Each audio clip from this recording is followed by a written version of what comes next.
Será? Tá Olá! aí! Deu certo!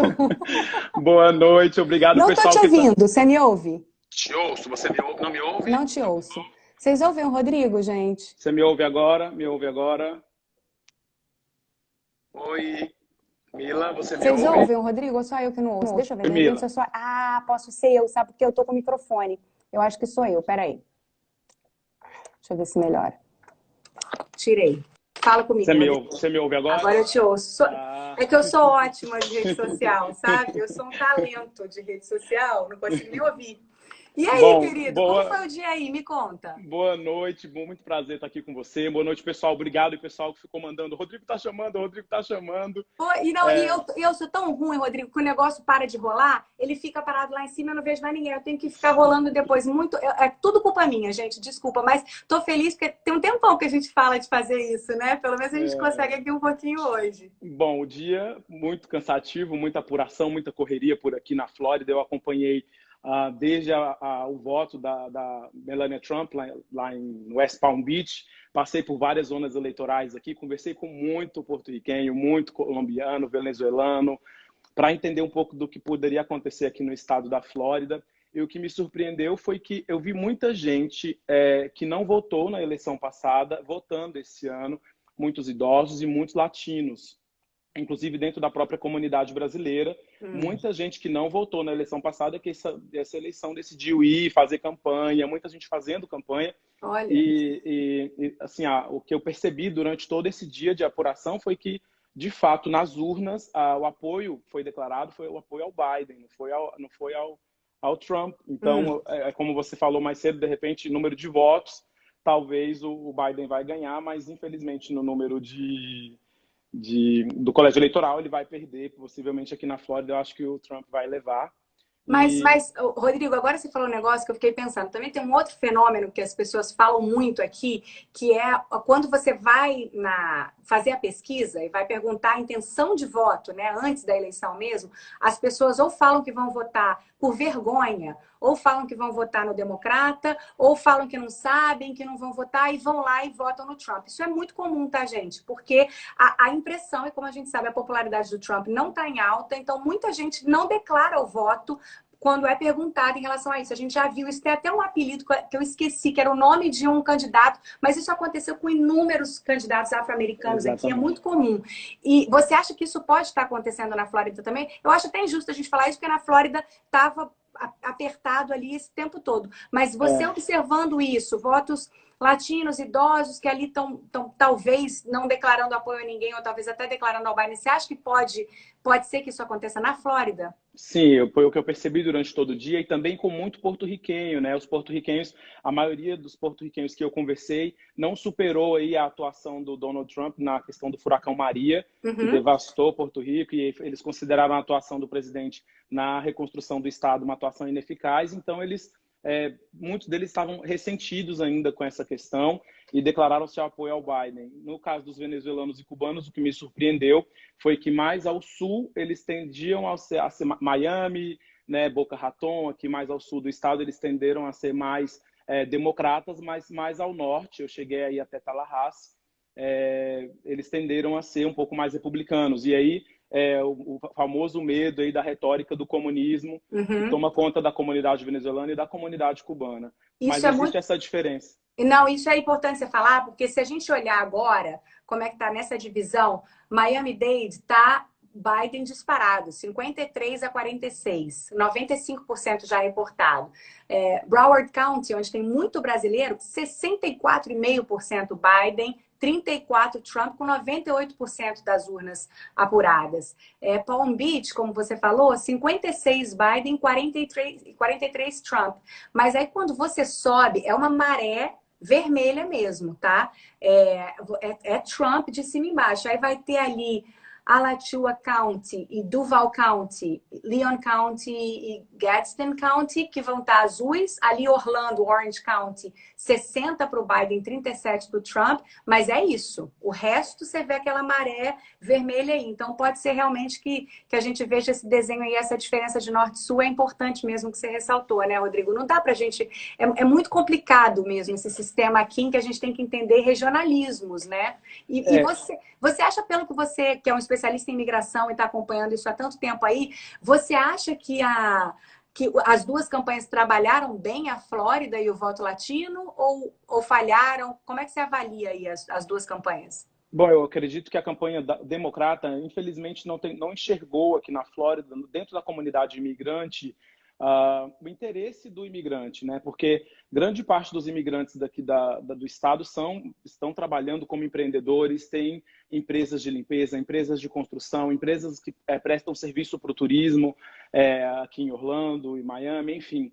Então, essa parcela de imigrantes aqui da Flórida estava muito mais focada numa possível recuperação econômica, que aí eu acho que o presidente Trump e a campanha republicana foi um pouco mais assertiva aqui no estado, do que propriamente na questão do combate à pandemia, do enfrentamento à pandemia.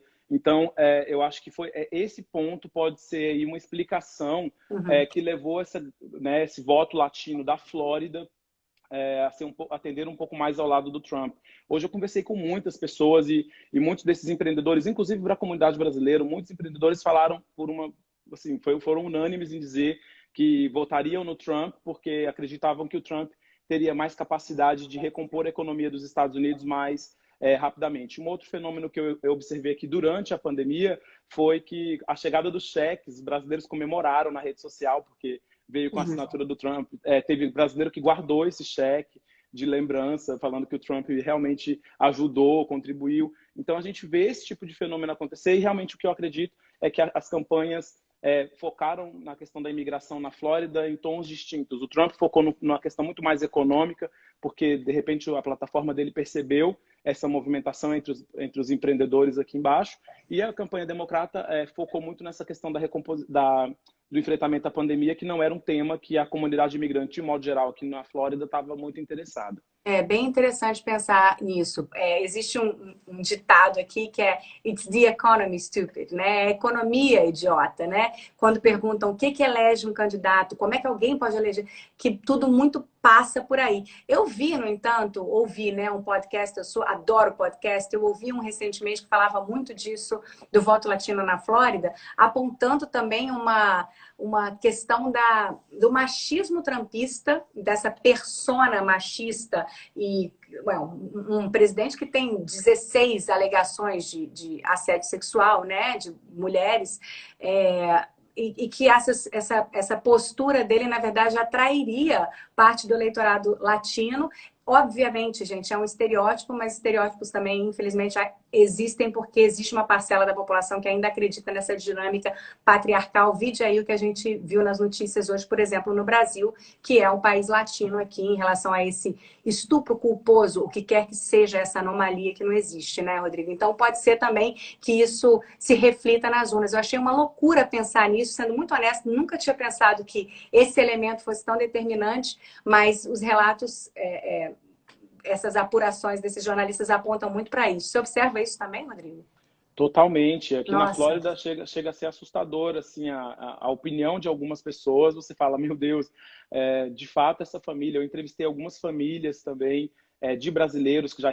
E aí a gente percebe uma discrepância muito grande entre a comunidade brasileira que chegou há mais tempo e a comunidade brasileira que é recém-chegada. Muitos desses recém-chegados já vieram legalizados, já vieram ali documentados, né?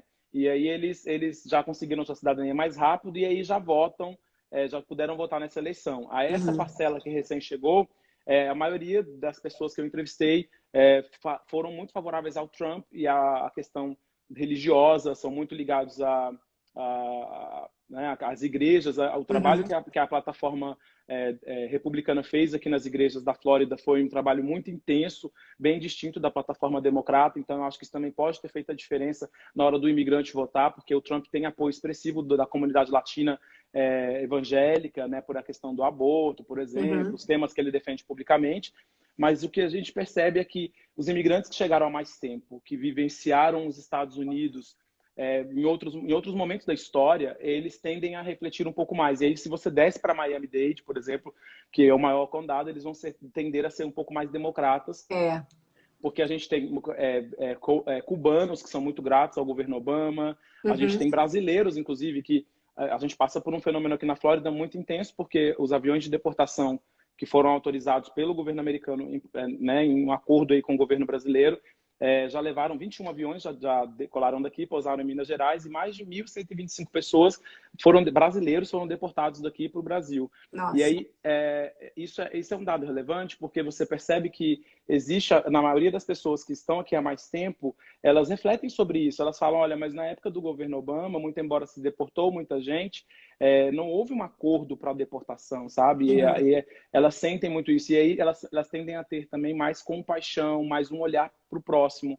E a comunidade que é recém-chegada, até por não ter vivenciado essa realidade imigrante um pouco mais dura e tudo mais, tende a ser um pouco mais trumpista e defender esses ideais que o presidente Trump declara publicamente. E é interessante pensar nisso também, né, Rodrigo? Porque o único tema em que o Biden se distanciou do Obama foi esse, né?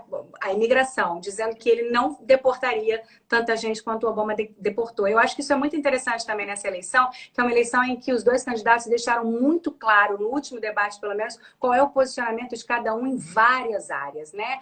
No combate à Covid, na questão da imigração, na questão da economia, tudo ficou muito claro ali.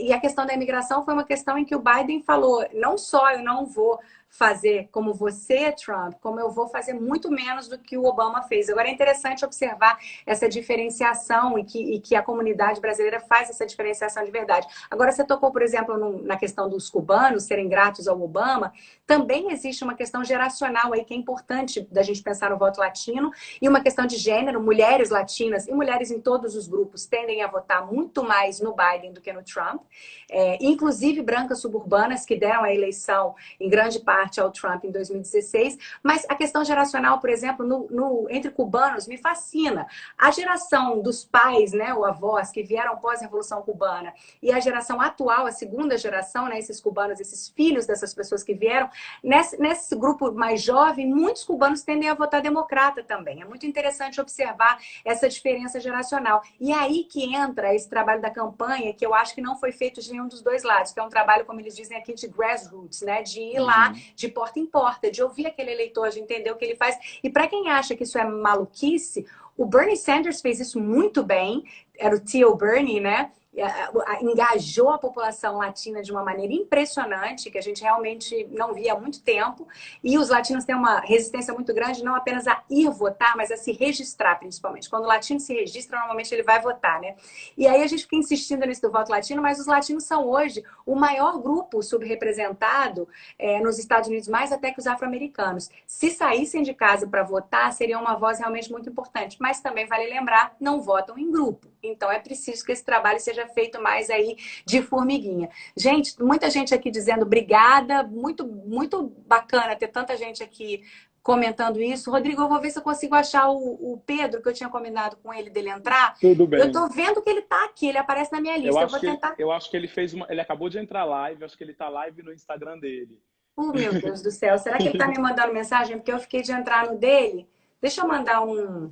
Tudo bem, enquanto você o procura, eu vou só dar então, uma despedida aqui do pessoal e comentar uma questão muito importante da Flórida, especificamente dos imigrantes dentro disso que você estava falando, que é o mesmo fenômeno que acontece na comunidade cubana, também acontece na comunidade, esse fenômeno que você pontuou, né, da geração mais nova ser mais democrata em relação à geração passada, na comunidade mexicana também isso passou, né? Principalmente aqui na Flórida a gente não tem uma presença muito expressiva de mexicanos, mas as famílias mexicanas, eu entrevistei 5 famílias mexicanas e os pais, os avós tendem a ser um pouco mais republicanos, por incrível que pareça, e os filhos serem mais democratas. Isso também está passando agora e eu acho que um ponto importante para a gente considerar é o que essa eleição de modo geral, vai trazer para a gente de dados para a próxima eleição. Né? E dentro da comunidade brasileira, o que eu percebi foi que muitos desses brasileiros que estão chegando agora, que aumentou a concessão de vistos, né, a gente até falou sobre isso, para essa parcela brasileira que está vindo já documentada, esses brasileiros vão ter acesso à cidadania mais cedo. Então, eles já podem ser, alguns deles vão poder votar na próxima eleição. E aí, a gente já tem aí um retrato, mais ou menos, de como essa comunidade brasileira vai se comportar. Eu acredito, e pelas pesquisas que tenho feito dentro da imigração, que a taxa de votantes, de brasileiros que vão alcançar a cidadania, desculpa, que vão alcançar a cidadania para votar na próxima eleição vai ser maior. Falei o dia todo, Mila. Não, Falei eu tô igual você. Gente, eu tô igual você. Eu não sei como é que eu tô conseguindo falar. Eu tomei muito chato. Desde ontem tomando chá direto para ver se eu seguro aqui a garganta. Mas, Rodrigo, a gente tem que marcar uma live longa. Uma live de 1 hora, assim, pra gente falar só de imigração. Porque esse é um assunto... Nova York. Eu vou a Nova York dia 7 agora, que é o meu aniversário. Olha, vou ficar por 15 dias. Então, nós podemos nos encontrar ou até fazer uma live direto aí de Nova York, conversar. Eu acho que tem muito assunto para a gente falar, para, sabe, traçar um perfil desses imigrantes para a próxima eleição. Até porque a gente já vai ter mais dados, né? É muito importante a gente falar de tudo isso. Obrigada, viu, querido? Que bom ter você aqui. Finalmente saiu. Um beijo grande. Noite, Vamos marcar gente, a próxima, então. Até a próxima. Tchau, tchau. Que alegria, gente. Deixa eu ver se eu consigo achar.